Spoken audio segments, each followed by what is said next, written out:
Welcome back to another episode of the No Problem Parenting Podcast, where we choose to deal with and overcome the behavioral challenges in our home. Hey, you guys, confident parents. How many confident parents do we have listening today? Well, hopefully by the end of this episode, you'll be just that much more confident. I am sharing this episode with you today. It was actually a recording. I was the guest on Colleen Biggs' Lead Up for Women, Speak Up to Lead Up podcast. And so I'm going to be sharing her show notes as well as adding a few of mine. But I'm sharing this conversation that I had with Colleen, talking about how to become that confident leader that your kids crave you to be. I want to thank Colleen. For any of you women out there, especially women entrepreneurs, please go check out Colleen's Lead Up for Women community. I promise you, if you are in business for yourself, if you are maybe the CEO of a company or looking to expand your role in your company, Lead Up for Women is a great resource, a great supportive way for you to get to that next level in your career. So go check out leadupforwomen.com. For now, I just want you to sit back and enjoy the episode, maybe take a few notes. It was just really fun to be a guest on a podcast and experience that. So thanks so much, Colleen, and enjoy the show. Hello, listeners, and welcome back to another episode of Lead Up for Women, Speak Up to Lead Up. As always, I am your host, Colleen Biggs, and today we are on episode 126. You can find all information about Lead Up for Women at leadupforwomen.com. So if you are a female entrepreneur and you're looking to be seen, be heard, and be visible, come check us out because we have several platforms for you to be able to step into the spotlight, expand your influence, and attract the right clients, which is why I just published the book, Step into the Spotlight to Expand Your Influence. So it is available on Amazon. We encourage you all to go get the printed copy that is now available. Again, that's Step into the Spotlight to Expand Your Influence, to attract the right clients. We also encourage you to go over to our website and download our latest magazine. Our Lead Up for Women magazine was introduced for July and August. We are working on our September, October issue, and Patty Farmer is the cover, and she is media, money, and marketing. Let me tell you, this lady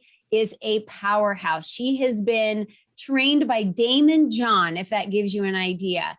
He is one of the sharks in the Shark Tank. And the month before that, we had Sharon Lecter on the front of our magazine. And for those of you that know her, she's also a powerhouse in financial literacy with Think and Grow Rich.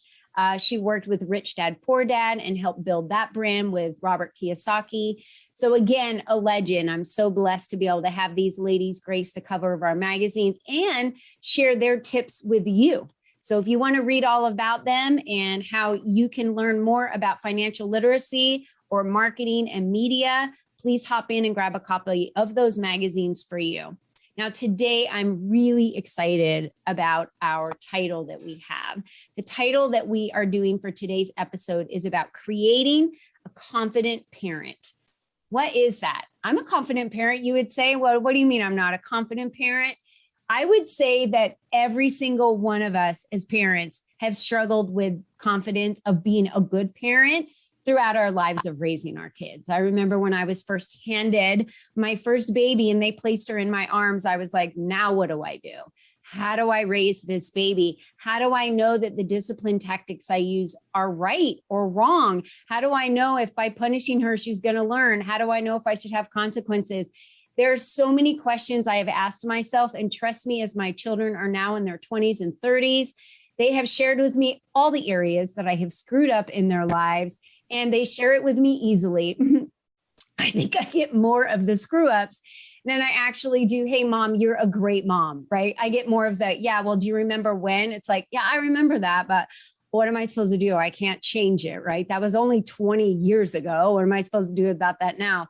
But, you know, you can look back and laugh and just know you did the best you could. But let me ask you this question. What if you're in the middle of raising your children right now, right? So I'm not raising my children anymore. They're all married. They're living on their own. They have grandchildren. Obviously, I have 11 grandkids, one more on the way. We literally have two boys, two of the youngest boys that aren't married. And so we're excited for when they do get married. But if you're in the middle of raising kids right now and you have a lot of questions, today we're going to be answering those for you because I have Jaci Finneman with me here today, and we're going to be discussing creating a confident parent. So Jaci, welcome to the show. Oh, thank you so much, Colleen. I am so excited to be here to share my message, but just to even be with you today. You just inspire me and motivate me, and just you're just fun to be around. So thanks for having me. Well, thank you for that. And I can tell you that all of our listeners are going to be heavily motivated by you in being a confident parent today, because we're diving into that head first. But first, listeners, let me tell you a little bit about Jaci so you can learn a little bit about her before we get started. So she's passionate about helping families find happiness in their day-to-day routines. That is like key number one. We just want to be happy and not frustrated every day, right? With our kids. She began her career as a paraprofessional serving the needs of children with developmental disabilities. She went on to join a local nonprofit agency that supported children with physical and emotional needs. Jaci was an in-home family counselor and program coordinator for 20 years at the Greater Minnesota Family Services. In her role, she led a value-driven team and supported the launch of multiple new programs. She spent over 40,000 hours, that is a lot, coaching parents. We've got an expert here, everyone, and counseling kids. It's a highly sought after to assist children with reactive attachment disorder. In 2013, she founded Hello World, which is the company dedicated to awakening family relationships by creating confident parents. Jaci is one of 100 first cousins. I have the same type of family, Jaci. So she's married to her husband, Eric, of 25 years, lives in central Minnesota with their teenage son, Andrew. That's pretty impressive for the history that you've had in working with children and working with parents. And let me just dive in and ask the question I'm sure that is on everyone's mind right now. How are we as parents supposed to know if we're doing a good job or not? That is the number one question I think that every parent asks. They don't know. Do I put them in timeout? Do I not put them in timeout? How do we know? How do we know if we're raising good, kind kids to grow up and be good citizens, part of society and culture and serve and care about others? Well, the short answer is you don't. Always. Really, obviously, when kids are doing well and, you're out in public and they're being respectful or they're being polite, or they're getting good grades or they have friends coming over, those are the signs that, yeah, okay, things are going pretty well. You're doing a good job. But I have to tell you, in my 20 years working as a counselor, a lot with child protection, a lot with children's mental health, parents, you don't really, even if your child is misbehaving constantly and they're getting in trouble, if they're the bully, if, they're the one getting kicked out of daycare or kicked out of school or whatever, oftentimes, believe it or not, we don't think about this, those kids turn out really well. Sometimes the kids that make the most mistakes and have the roughest start or endure a lot of trauma, those kiddos actually turn out really well. And on the flip side, the kids that do everything right, they're super compliant, they're getting straight A's, they have friends, they're sports stars, they have like all these things going for them. Later on, sometimes in those later teenage years or when they go off to college or, start their careers, they bomb. They don't know what to do without all of the structure or all of the parents telling them what to do and how to do it and when to do it and compliance and all that. And they're put out into the real world and they kind of bomb out or they fail, and they have a really hard time recovering. So the reason I say the short answer is you don't know, you just do the best you can with what you've got. And in my belief, God leads the way. And there's, things happen for a reason. I don't always like to say that. I don't always like to believe that. But sometimes when you're in the middle of like really tough situations with your kids and you're just at your wit's end and you feel like nothing's going to get better. I mean, sometimes we think of our 5-year-old who's getting kicked out of daycare or having troubles in school. And we think, we're already painting the picture for when they're 18. And it's like, slow down. This is actually a good thing. So, no problem parenting is there to help create confident leaders so that you don't get freaked out by the misbehaviors with your kids. Instead, you can pull up your bootstraps and be ready and let your children know that no matter what behavior they throw at you, you've got this and you're going to be there for them and you're going to help them through it. Not solve it for them, but you're going to help them through it. So I love what you said. So, all right, so let's go back, because no problem parenting automatically tells me, hey, it's not that big of a problem. The things that are happening, sometimes we blow them out of proportion. Like you said, I have some grandkids that I'll have 3 or 4 of them or 5 of them at a park. One of them will just walk over to the bushes, pull down their pants and start peeing, go back, pull their pants back up and go play. Where I know some of the other ones were trained that way to just kind of pee in the backyard whenever they needed to when they were younger. But then as they've grown up and now they've been in school for a few years, they don't do that, right? But the other ones are still younger. They haven't gone to school yet, so they still haven't really broke that habit, right? So I look at something like that now that I'm a grandma and I've already raised my kids, as that is no problem. It is no big deal. Like they peed in the bushes. What's the big deal? Someone might have seen their little tush. There's no big deal. Where I've seen other parents just go crazy over it, and again, I do think as parents, we put a lot of pressure on ourselves. So Jaci, let me talk to you as the expert. What is considered, creating a confident parent? What is that to the parent, that they know every day that what they're doing is the best they can do, the right thing for the child, and then they just move on? Because you can't control other people. You can only control yourself. And I'm sure you run into this a lot. Yeah, for sure. A lot of times parents are calling me, they like I said, they're sick and tired of their kids misbehaving, or they're at their wits' end. But let me start with, no problem parenting means you're gonna have problems raising your kids. That's actually my only guarantee. With all the, as an entrepreneur, people are like, oh, what's your guarantee? You have to have a guarantee, for your, because you're going to have problems raising your kids. It's a fact of life. And some kids throw out or deal us more problems than what we think we can handle. But really it's saying, hey, problem, I see you over there trying to put a wedge in my relationship with my child, trying to make me feel like I don't have control over this, or trying to make me feel like I'm less than, or I shouldn't have been a parent at all. I see you over there. I got this, no problem. So it helps when parents can learn to handle and deal with problems in a quote unquote, no problem way. Like, okay, there's this problem. Problems are meant to be dealt with and overcome. It's the definition. If you look up the word problem in the dictionary, it will say an unwanted situation that is meant to be dealt with and overcome. And so that's what no problem parenting is saying. We're saying, let's not focus so much on the problem. Let's give it only the amount of attention it deserves. And then, as we say in the Midwest, keep her moving. Mm-hmm. But what do we do as parents? We have a problem, whether it's a tiny problem, a little misbehavior, a kid peeing in the bushes, or it's a big problem where your child's getting kicked out of school, or maybe they're isolating in their rooms and never coming out, and you're really worried about them. We take that problem and we say, what is the root of that? And then how are we going to deal with it and overcome it? And it's not allow it to wreck our whole day, our whole week, our whole year, it can, we don't like the toddler years, the terrible twos, or, the teenage years are coming up and we're so dreading those.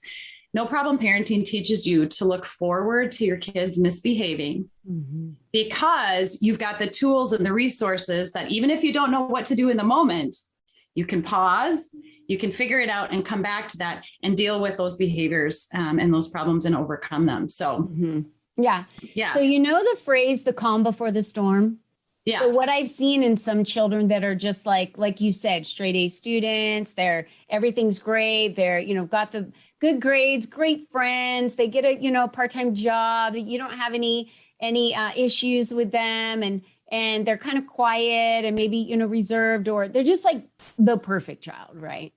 That's the calm before the storm. I say that because then I see these girls or boys get to college, and like you said, they don't have that structure anymore. They don't have all of that. So what I'm hearing you say, and just, my instincts as a parent, the one thing that always played sure for me was to understand how my children were feeling. And I believe communication can be one of the strongest tools that we have. And it takes work, being a parent's not easy. It takes a lot of time and a lot of work. And having that open communication with your children, having them know that they can trust you and feel comfortable having that open communication with you, even at the age of 2. I do this with my grandkids now, but I realize that I probably have an exuberant amount of patience now that when I was back raising the kids, I felt like I had a finite amount of time and I didn't have time. Well, yeah, you're not doing their laundry now. Yeah. You're not, making all their meals. You're not school shopping. You're not. Yeah. Right. Oh, I'm still kind of doing some of that stuff to help out with the other kids, but you're right. I'm so not doing the day-to-day and homework and everything that you do with kids. But as I see when my grandkids are acting out, I literally just pull them aside and ask them what's going on. Like, how are you feeling? Why are you doing that? What happened? And I just have like a face-to-face conversation, even when they are 2, and they probably don't even really have a clue of what I'm saying to them or talking through them. They know how they feel. And when you say keywords like, what happened? How do you feel? What do you do? They can express themselves to you. And sometimes that's just the best way, right? I don't know. I'm not the expert here. I'm asking you. Absolutely. Kids need to be noticed. They want to be seen. Yeah. And they want to know that they belong and that they matter. And sometimes in our stressful, busy, hurried lives, we're just going through the motions and we're just trying to survive the day or get through all the things that we have to do, much less if you're working and parenting. So sometimes just the simple thing of stopping to notice and say, hey, I noticed you look kind of sad. What's going on? Or what happened? And oftentimes we don't even need to solve anything or fix anything for them. We just need to notice them and recognize it and acknowledge whatever it is that they're feeling or they're going through, and then keep moving. So, it can look like a kid who's just, bucky and, digging in their heels and not wanting to do anything. You can say, hey, bud, what's going on? I noticed you're kind of bucky, or I noticed you're kind of upset, or whatever the feeling is that you're feeling. And you don't have to say it in like a really sad, mushy, sweet, like concerned way. It can just be very matter of fact. Yeah. I think often today, in the last many years, even 10, 20 years, parents have tried to make things easier for their kids. Okay, maybe we're going 30 years ago, right? We don't want our kids to have the hard time that maybe we had growing up. So we're trying to protect them or rescue them from those things. And that's actually robbing them of the opportunity to learn that tough things happen and we can endure them and overcome them and actually grow and become a more confident, capable human being when we do. So we don't want to rob our kids, of uncomfortable things, and we don't want to fix it for them, but we do need to acknowledge and just let them know that we get it. We see that they're hurting, they're upset, they're sad, and we don't always have to have an answer for them either. Like, sometimes kids that are hurting or sad won't go to you because they don't want you to fix it. Mm-hmm. Instead, they just want you to be there for them and acknowledge them. So, but as a lot of us parents nowadays, we have to make things way more complicated than they need to be. Well, that can't be that easy. I need to have a solution for them, or I need to set an example, or I need to teach them a lesson, and tell them all the bad things that could happen or all the good things that could happen. It's like, just relax a little bit. And so what I like to say is I help parents become confident, get them off that fear bus that I'm doing it wrong. I don't know what I'm doing. I can't help my child. I don't know how to help my child, and just really let them know that it's really not as hard as you think it is, as sometimes you're making it out to be. And I really believe in what you do, Jaci, and how crucial it is, because how they turn out to be has everything to do with the foundation that's been laid to them, how you've modeled for them, how you've dealt with consequences, how you haven't dealt with consequences, everything that was modeled and how you raise them really affects them for the rest of their life. And I know that's a huge weight that parents feel, but I've seen it time and time again, even from the little ages, right? Where I've watched my own kids do this, where they said, no, I'm not making you something for dinner. You're eating what we have. No, I'm not making you something for dinner. You're eating what we have. The child still is complaining 20 minutes later. And they're like, fine, what do you want? And I'm like, why did you just do that? They're like, because they have to eat. I go, actually, they don't. If they're hungry, they'll eat what you made. They will make that choice. If they don't want it, they won't eat it, but you don't have to make them a separate meal. Now they know that you really don't mean that they have to eat it, because if they push hard enough, you'll just make them an extra meal later. So it kind of moves those boundaries around a little bit, you know, when it's like, no, no, no, no, fine, just get out of my face. Here's the yes, you know? And yeah. And so I'm sure you deal with this a lot, right? What is the age group, would you say, Jaci, in Hello World, with working the parents that you work with now? Is it a pretty diverse age group that you're working with of clients, or do you tend to work with only, you know, mainly 2 and 3-year-olds, or is it, are there ages of groups for like 13 to 15 is a common age, and then 2 to 4 is a common age, or? Yeah, I would say most of my clients are between the ages, have kids, because the parents are my clients. They have kids that are between the ages of 4 to like 15 or 16. However, I serve all families. So I like to say 0 to the 35-year-old that's still at home sleeping on your couch. And I have had families that do have 25, 30-year-olds living on their couch. And I don't mean to, you know, mock that or anything, but oftentimes it's because we're afraid of pushing our kids a little bit and our adult kids into, you know, scary things and into being self-sufficient. But and we worry about so many things. I mean, suicide rates are through the roof. And so it can be a very scary thing to be a parent of a child who doesn't feel good about themselves, you know, and so I don't want to make light of that. 4 to 15 is probably the most common, you know, age span of parents that I serve. And I also help companies, you know, managers and, you know, employees. No problem parenting techniques work with anybody that's in a leadership role. So it's really kind of fun. So of course, my job is to focus on the parents, but I do workshops and things for corporate companies too. You know, there are 3 steps to no problem parenting. It's not rocket science. It's just 3 foundational steps that I really believe all parents need in their toolbox. The first is seek first to understand, why is my child behaving the way they're behaving? And why am I responding or reacting the way I'm responding or reacting? Oftentimes we're triggered because of our own experiences from our upbringing, good or bad, or indifferent, whatever. We have these natural triggers because our brain muscles have been flexed in a certain area. When somebody yells or argues or shuts down, we are just wired to respond to this way or to react this way. So we can work on that. Seek first to understand, why are they behaving the way they are? And then step 2 is prepare for the worst. I think we can all agree that the more prepared we are for something, the more confident we feel. Right. And so if you know that way, and I know that sounds awful, but so many parents are like, oh, my daughter would never do that.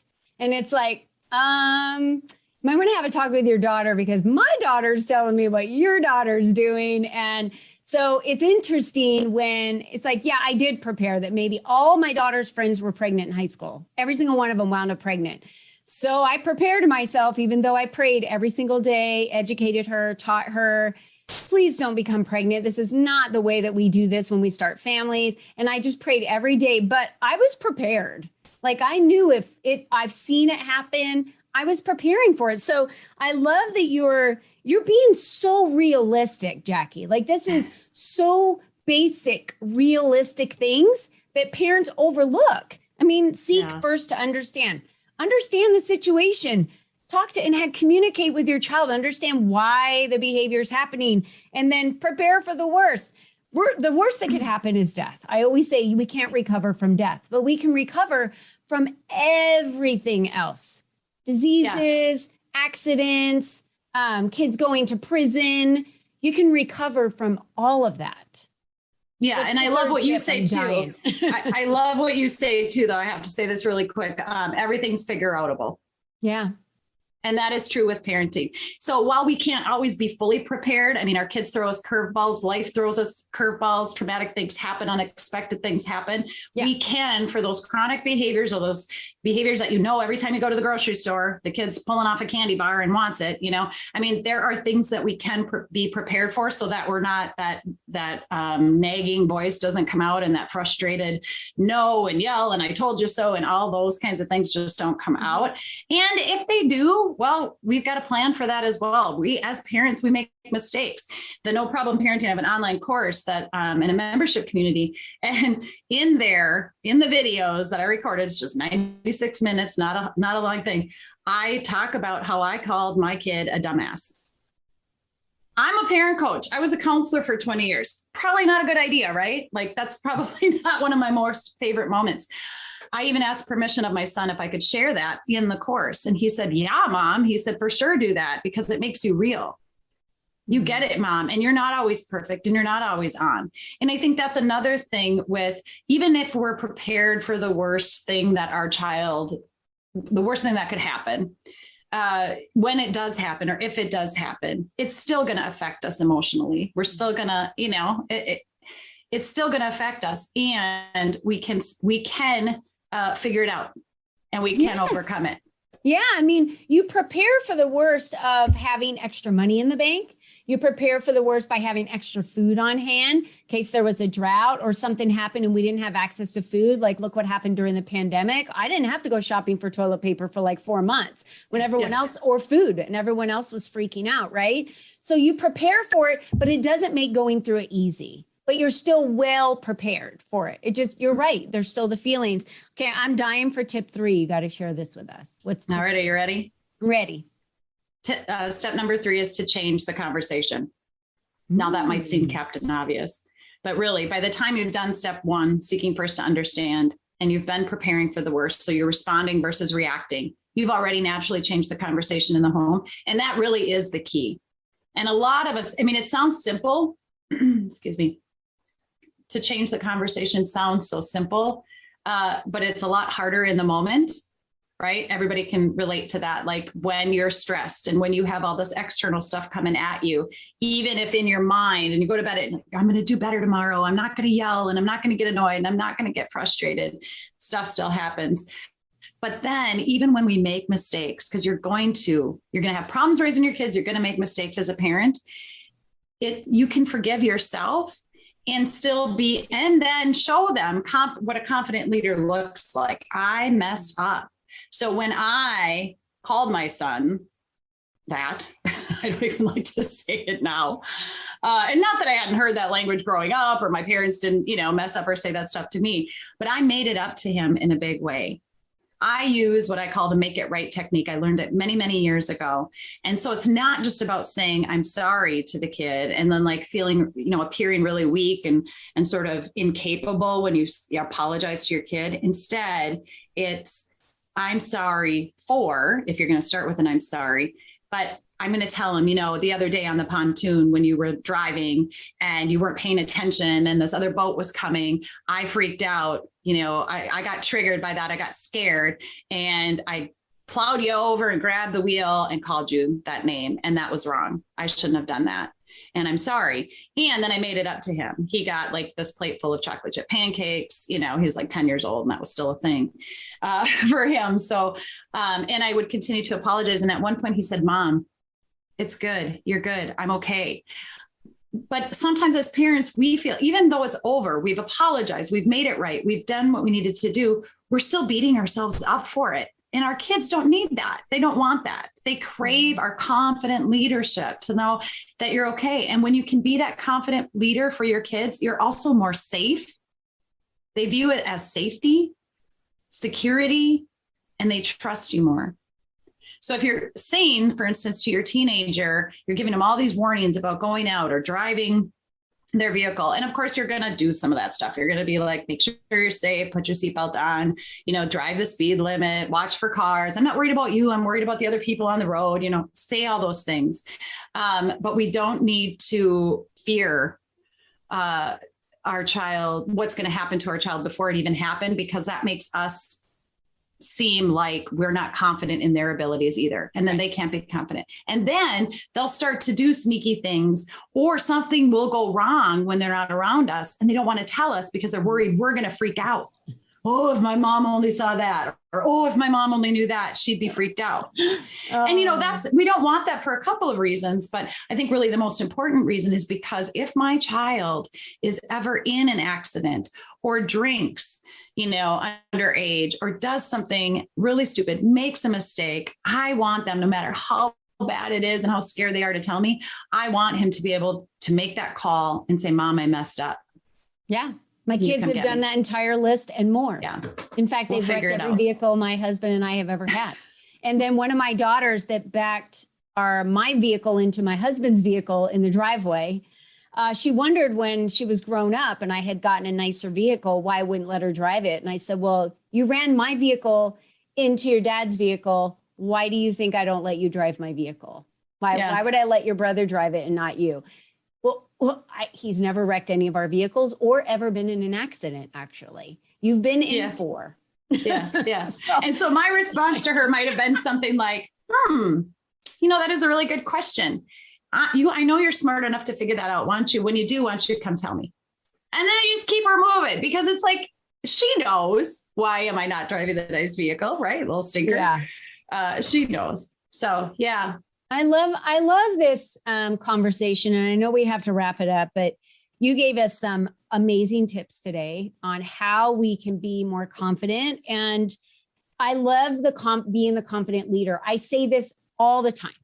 You have to give yourself permission as the parent to be confident in your parenting, to be yourself authentically, which means you're not perfect. And you're going to screw up in areas and you're going to apologize for it, because we all do. But you just have to be confident in being you. And the more confident you are in being you, you give your permission to those around you to show up authentically as themselves and be confident in their decisions. You empower those around you. And what better way to be a leader than in your family, with your own children, or in your community, right? Where other people are watching you. And that's something for your child to be proud of too, right? When they're like, oh, my mom's a badass. My mom's so cool, because they really appreciate and love you for you. And I know so many times, Jaci, as parents, we put our identity aside of who we are as a person and all the cool things that everyone's loved about us growing up, right? And all the skills we have, and maybe we do magic tricks, or maybe we were like excellent at softball. We were like a gold medal gymnast, or whatever we would ever do, right? We were a black belt in karate. Seems like when you become a mom, you just like all that goes out the window. And I love it when I see moms still embracing who they are, because that shows that they're not just a mom, they're a person, and they have individual needs, and they have likes and dislikes and wants, and they have hobbies and creative skills. And I think that is something to be admired. So as a parent, I would urge you strongly to be you in every situation. And when we don't know something, like Jaci said, it's figure outable. You can figure it out. Marie Forleo wrote an entire book on that I highly recommend everyone go purchase and buy, because everything is figure outable if you just take the time to figure it out. And if you want to be a confident parent and you feel that you're struggling in that area, or you're not connected to your child, she has no problem parenting. Jaci just talked about it in Hello World. No problem parenting is going to help you realize that first, you must seek first to understand, prepare for the worst, and change the conversation. So be a confident leader in your family. Go check out what Jaci has to offer you. And she's going to tell us in a minute how we do that. But dive into, you get one chance. I'm just going to share that honestly with my listeners right now. You get one chance. When my children joke around with me and tell me what I did, or how I screwed up their life, or how it affected them, I can't go back and change the time and go time travel and change it. I can only apologize today and say, I'm sorry. You're right. I so should have been better at that. I so should have had more conversations with you in those areas, and I didn't. but I can't change it. If you're a parent raising children right now between the ages of 0 and 20, you still have a chance to make the changes. So if you're not feeling like a confident leader in your family, and you're not feeling like you and your child are having a good relationship or good communication, reach out to Jaci. And Jaci, tell the listeners, how do they do that? What do you have for them today that they can at least get started with you? So the best way to get in touch with me and to learn all about what I do is to go to helloworldmn.com. Everything's on that site. You can also go to noproblimparenting.com, and then that's where you're going to learn more about the membership community and the online course. But when you go to the helloworldmn.com, you can book a free call with me. I always offer a free 15, sometimes 30-minute call because I get long-winded and I get so interested in you. So you can go there and book a free call with me. And then I also have the No Problem Parenting podcast. Sometimes we don't really think we need, or we're not sure if we need a parenting coach or some extra help, but listen to that podcast. I give tips. I have guests on a variety of parenting topics that can just kind of validate what you're doing or give you some good advice on maybe some ideas of what you can do next for your kids. It's okay if you don't know how to handle the problems in the moment with your kids. Just like you were saying, Colleen, say to them, I don't know what I'm going to do. So I'm going to have to think about it and I'll get back to you. It shows your kids, rather than reacting in the moment, you can take a break and I'm going to help figure this out. I got to think about it a little bit. Maybe you'll have some ideas. Come see me.